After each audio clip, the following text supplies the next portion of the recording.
शुरू करते हैं। सो देखिए फंडामेंटल एनालिसिस आज फर्स्ट पार्ट है।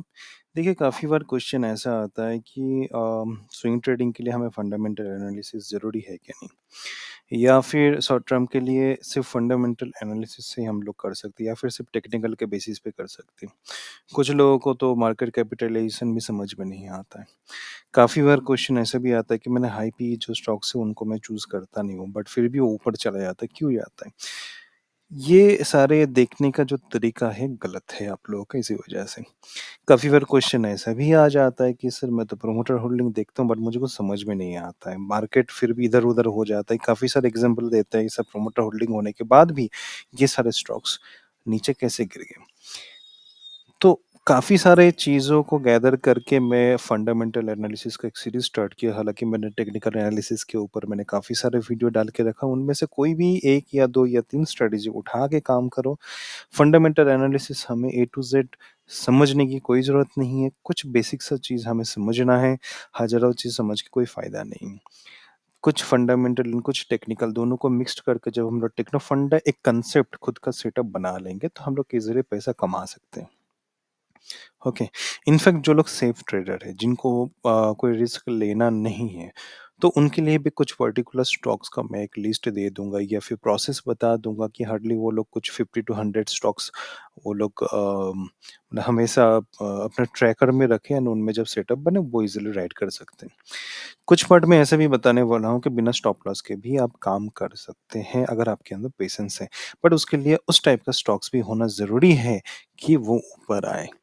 तो धीरे-धीरे ये सारी चीज़ें मैं लेके जाऊँगा। सबसे पहले फंडामेंटल एनालिसिस का कुछ बेसिक सा चीज़ें हैं, बेसिक सा टॉपिक है जिसके बारे में हमें समझना है। तो हम लोग आप लोग चाहें तो ये जो एक्सेल है डाउनलोड कर सकते हैं या फिर काफ़ी सारे वेबसाइट है फिनोलॉजी का ये जो टिकर है इसको यूज़ कर सकते हैं या फिर सबसे ज़्यादा यूज़ होने वाला जो स्क्रीनर डॉट इन है, आप उस पे काम कर सकते हैं। ये मेरा एक बना हुआ कुछ स्क्रीनर है, उनमें से कोई एक स्टॉक्स चूज़ करके मैं चीज़ों को समझाने वाला हूँ। देखिए, सबसे पहले हमें ये समझना है कि अ, देखिए काफ़ी बार ये सारे क्वेश्चन आते हैं प्रोमोटर होल्डिंग को लेके। बहुत सारे डाउट वगैरह होते हैं, तो उस चीज़ के बारे में हम लोग आज फर्स्ट पार्ट में डिस्कस करेंगे। तो सबसे पहले हम लोग मार्केट कैप कैसे होता है, किस हिसाब से होता है, क्या वो जेन्युइन है कि नहीं, वो समझने के लिए कोशिश करेंगे, देन धीरे-धीरे आगे बढ़ेंगे। सो देखिए प्रोमोटर होल्डिंग के बारे में बात करने से पहले हम लोग देखते हैं। सबसे पहले मेरे पास जो एक्सेल खुला हुआ है इसमें भी आप लोग देख सकते हैं सीडीएसएल के बारे में बोला गया है। Okay fine. सो सीडीएसएल को हम लोग सबसे पहले ओपन कर लेते हैं। ये देखिए मार्केट कैप। या 25,000 करोड़ कैसे आता है? दिमाग में ये क्वेश्चन आना चाहिए। देखिए जब तक आप मार्केट को खुद को क्वेश्चन नहीं करोगे तब तक आपको सफलता नहीं मिलेगा। क्वेश्चन पूछा करो क्यों? ठीक है। सिंपल सा फॉर्मूला है, आप नोट डाउन कर लो। ठीक है। मार्केट कैप कैसे बनता है? सीएमपी मतलब current market price and total share मतलब कितना इक्विटी शेयर है इस सीडीएसएल के अंतर्गत। ठीक है। तो जैसे आप current market price and total जो शेयर है करोड़ में है, ठीक है? तो जैसे आप इसको मल्टीप्लाई करोगे, इंटू करोगे, गुना करोगे तो आपको आंसर मिल जाएगा। चलिए कितना है 10.6 crore into 2447। Okay. So market capitalisation आपके सामने आएगा। कुछ पॉइंट इधर-उधर हो सकता है, ठीक है? ओवरऑल देखिए जो आपका 25,500 के आसपास जो है वो आ रहा है, राइट? तो इस हिसाब से आपका मार्केट का जो कैपिटलाइजेशन है किसी भी स्टॉक्स का वो डिपेंड करता है कि उसके पास उस स्टॉक्स का टोटल कितने इक्विटी शेयर है, ठीक है? टोटल ये जो पॉइंट है, ये जो क्वांटिटी है इसके अंदर कुछ रिटेल के पास है, कुछ प्रोमोटर के पास है, कुछ एफआईडीआई सबके पास है, बट टोटल इतना है। ओके, इसमें जो अपडेट होता है कभी पर अ, लेट अपडेट भी होता है। तो मार्केट कैपिटलाइजेशन जो 25,000 के बारे में है वो फर्स्ट कंडीशन, फर्स्ट मेथड अपने को समझ में आ गया कि ये एक्चुअली होता क्या है। लोगों का ये क्वेश्चन आता है कि 10,500 करोड़ के ऊपर आप बोलते हो बट एक कंपनी का 500 करोड़ बनता कैसे है? तो इतना समझ में आ गया। चीज़ें हम लोग बाद में देखेंगे, ये सारे होता क्या है, इसको मतलब किस चीज़ को फ़ॉलो करना चाहिए? क्या जेनुइन में जिसका पी बहुत हाई है, उसको हमें छोड़ देना चाहिए? बिल्कुल नहीं। क्यों नहीं? उसके बारे में भी हम लोग डिस्कस करेंगे। वही तो बात है। ये जो पी का कांसेप्ट है, जो मतलब किताबों में लिखा हुआ है, बहुत पुराना हो चुका है। मैं लॉजिकली समझाऊँगा, टेक्निकली भी समझाऊँगा कि क्यों मैं ऐसा बोल रहा हूँ कि अगर आपके पास 100 पीई है, 200 पीई है, फिर भी आप उस स्टॉक्स में ट्रेड कर सकते हो, इन्वेस्ट भी कर सकते हो। इनफैक्ट आप लोग ये जो क्वार्टरली रिजल्ट वगैरह देखते हैं ना कि किस हिसाब से रिजल्ट आया एंड इसका जो ये नेट प्रॉफिट वगैरह है, ये भी बहुत सारे लोग गलत देखते हैं। ठीक है, कंपैरिजन हम लोग गलत करते हैं। तो वो सारी चीज़ें हम लोग धीरे-धीरे समझेंगे। सेकंड अपना जो टॉपिक है उस पे बात करते हैं, प्रोमोटर होल्डिंग के ऊपर। देखो प्रोमोटर होल्डिंग के बारे में समझने के लिए हम लोग कभी देखिए प्रोमोटर जनरली क्या होता है कि ये शेयर का जो मालिक होता है, जिन्होंने अपने पैसा इन्वेस्ट करके एक कंपनी को खड़ा किया है, तो सिर्फ़ उन तक सीमित नहीं रहिए, ठीक है? हमें किसी स्टॉक्स का प्रोमोटर होल्डिंग इस हिसाब से देखना है, थोड़ा नज़रिया जो है उसको अलग लेवल पे ले जाइए, ठीक है? तो उसमें होता क्या है कि स्ट्रॉन्ग एंड एक वीक, ठीक है? तो 2 टाइप का कांसेप्ट यहाँ पे आएगा। स्ट्रॉन्ग मतलब जो हाथी है, तो आपको उस स्टॉक्स में देखना है कि सबसे ज़्यादा शेयर इसका एक थ्रेशोल्ड वैल्यू भी है, वो भी मैं बताऊँगा। सबसे ज़्यादा शेयर किसके हाथ में है? देखिए, वीक पॉइंट होता है रिटेल ट्रेडर। अगर आपके पास शेयर है, आपके पास कुछ 1 लाख शेयर है, मेरे पास कुछ 1 लाख शेयर है, जैसे मुझे 15-20% मिल जाएगा, मैं स्टॉक से निकल जाऊँगा। ये रिटेलर का मेंटालिटी रहता है मैक्सिमम। जो स्विंग ट्रेडिंग है उनका तो और भी है, उनको तो 5-10% मिलने से वो शेयर को बेच देता है। तो अल्टीमेटली क्या होगा, स्टॉक्स कभी ऊपर जाएगा ही नहीं, ठीक है? थोड़ा ऊपर जा रहा है बेच देते हैं, थोड़ा ऊपर जा रहा है बेच देते हैं। फिर मार्केट को ऊपर कौन लेके जाता है? रिटेलर नहीं है, चीज़ों को समझिए। ओके? सो होता क्या है कि बड़े लोगों का व्यू 10, 20, 50 में नहीं रहता, वो 200, 300, 400, 700 करोड़ मतलब परसेंटेज उनका 100 के 200 के ऊपर भी चला जाता है। तो इतना दूर तक होल्ड करने के लिए जो लोग पैसा लगाए कंपनी में, वो ज़रूर नहीं चाहेंगे कि 10-15% या 20% पे मैं बेच दूँ, राइट? तो ऐसा कौन-सा लोग हो सकते हैं? ठीक है, ऐसा कौन-सा लोग हो सकते हैं? तो देखिए स्ट्रॉन्ग हैंड के लिए हमारे पास फिर क्या निकल के आता है, जब रिसर्च करते हैं या फिर आप लोग भी रिसर्च करोगे तो आपके पास इसका जवाब आ जाएगा। एक तो खुद आपको पता है कि एक हो जाएगा प्रोमोटर, ठीक है? खुद की कंपनी है वो क्यों बेचेंगे, क्यों लॉस पे बेचेंगे? उनको तो ज़्यादा मुनाफ़ा चाहिए, उनको लॉन्ग रनिंग करना, वो नहीं चाहेंगे कि उनके स्टॉक्स में गिरावट आए और सब लोग निकल जाएँ। ऐसा कोई नहीं चाहे, आप भी नहीं चाहोगे, ठीक है? फर्स्ट प्रोमोटर आ जाता है। सेकंड कौन आता है? एफआईज़। इनको इन्वेस्टमेंट करना है तो छोटा-मोटा मुनाफ़ा लेके नहीं निकलेंगे। डीआईएस में क्या होता है, बैंकिंग सेक्टर हो सकता है, म्यूचुअल फंड सेक्टर होता है, काफ़ी सारे पैसा है जिन लोगों के पास कुछ इंस्टीट्यूशन टाइप का है, तो वो भी हो सकता है। कुछ हाई-फाई मतलब जो स्टैंडर्ड एंड हाई एचएनआई है उनकी बात कर रहा हूँ। फिर हमारे लिए कौन आता है वीकेंड पे? ये पब्लिक होल्डिंग होता है, ठीक है? पब्लिक होल्डिंग होता है या फिर रिटेल ट्रेडर होते हैं। चीज़ें समझ में आ गया, क्लियर हो गया? तो हमें क्या देखना है कि इस कॉलम में जितने सारे लोग हैं, इनका जो परसेप्शन है, इनके पास जो होल्डिंग है, वो ज़्यादा होना चाहिए। कितने ज़्यादा होना चाहिए? 70% से ज़्यादा होना चाहिए, ठीक है?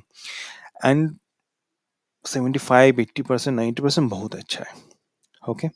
सो ये जो मैं कह रहा हूँ, इसमें भी काफ़ी सारे पार्ट हैं। क्या पार्ट है?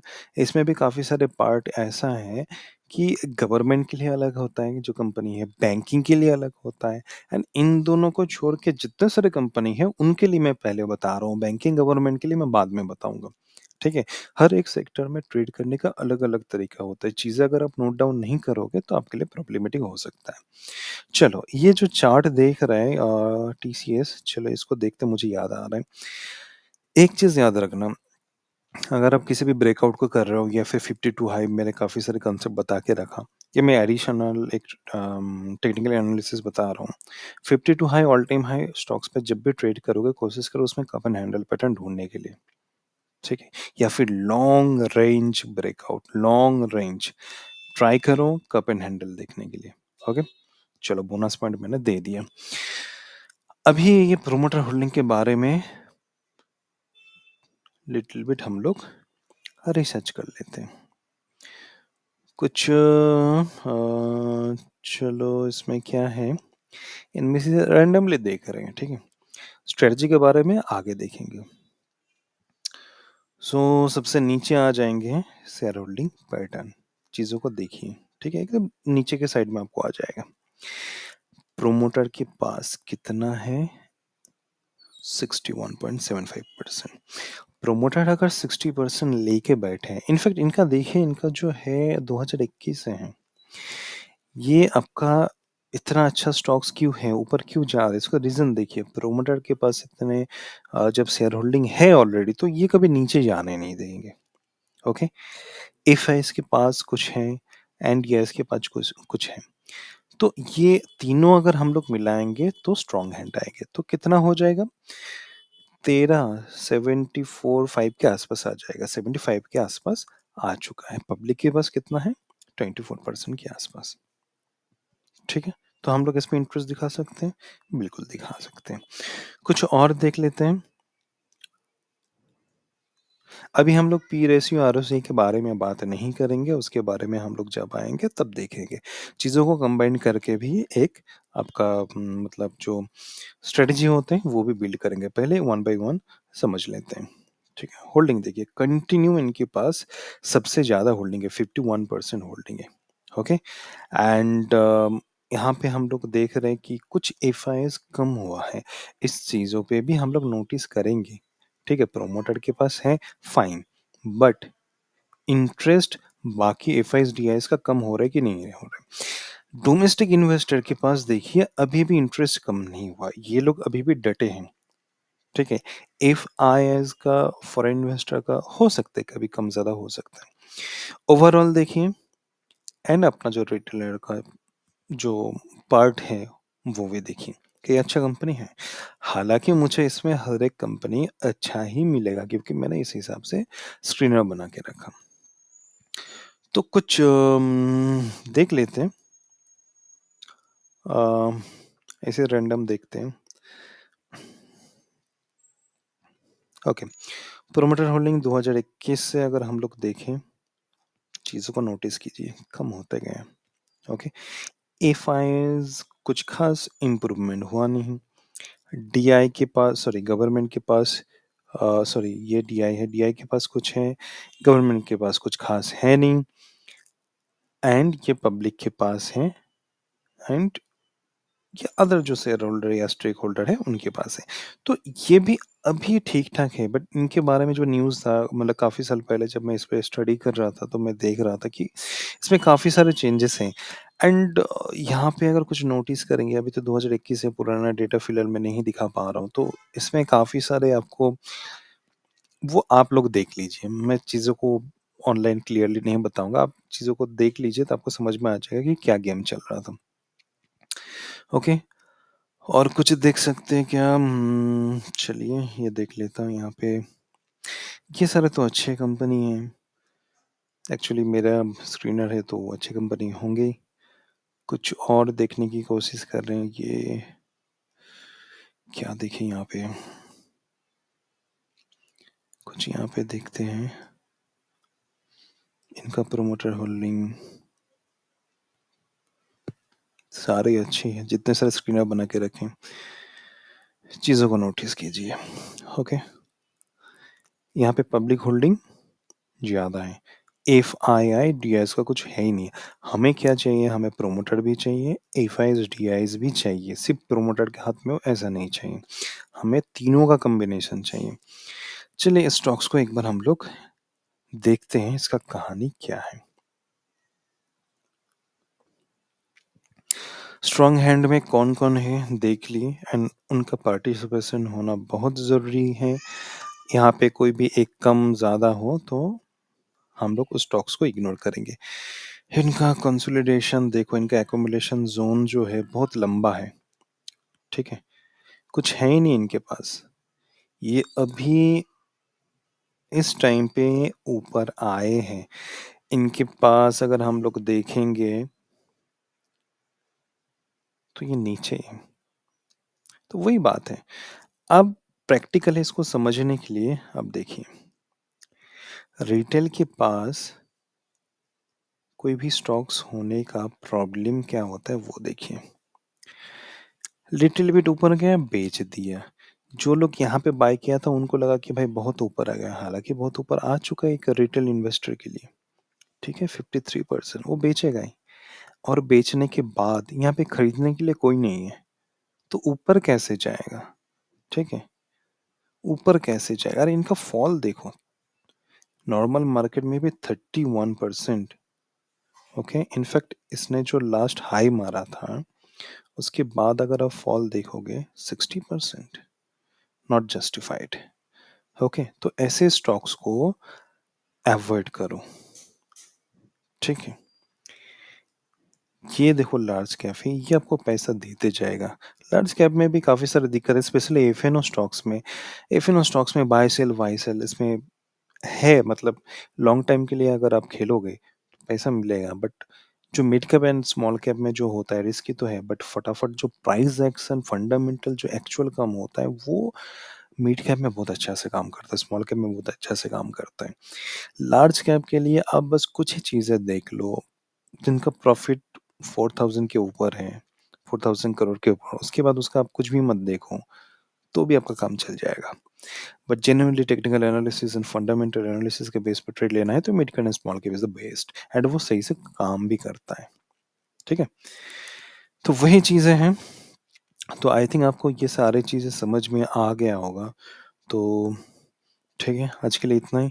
नेक्स्ट पी के बारे में लेके आऊँगा, आरओसी के बारे में लेके आऊँगा, बुक वैल्यू के ऊपर लेके आऊँगा। धीरे-धीरे वीडियो को बढ़ाते जाऊँगा, बाद में टेक्निकल एंड फंडामेंटल दोनों मिला के एक सेटअप बनाएँगे। ओके? कोई भी क्वेश्चन हो तो क्वेश्चन पूछ लीजिए कमेंट सेक्शन में। आज के लिए इतना ही।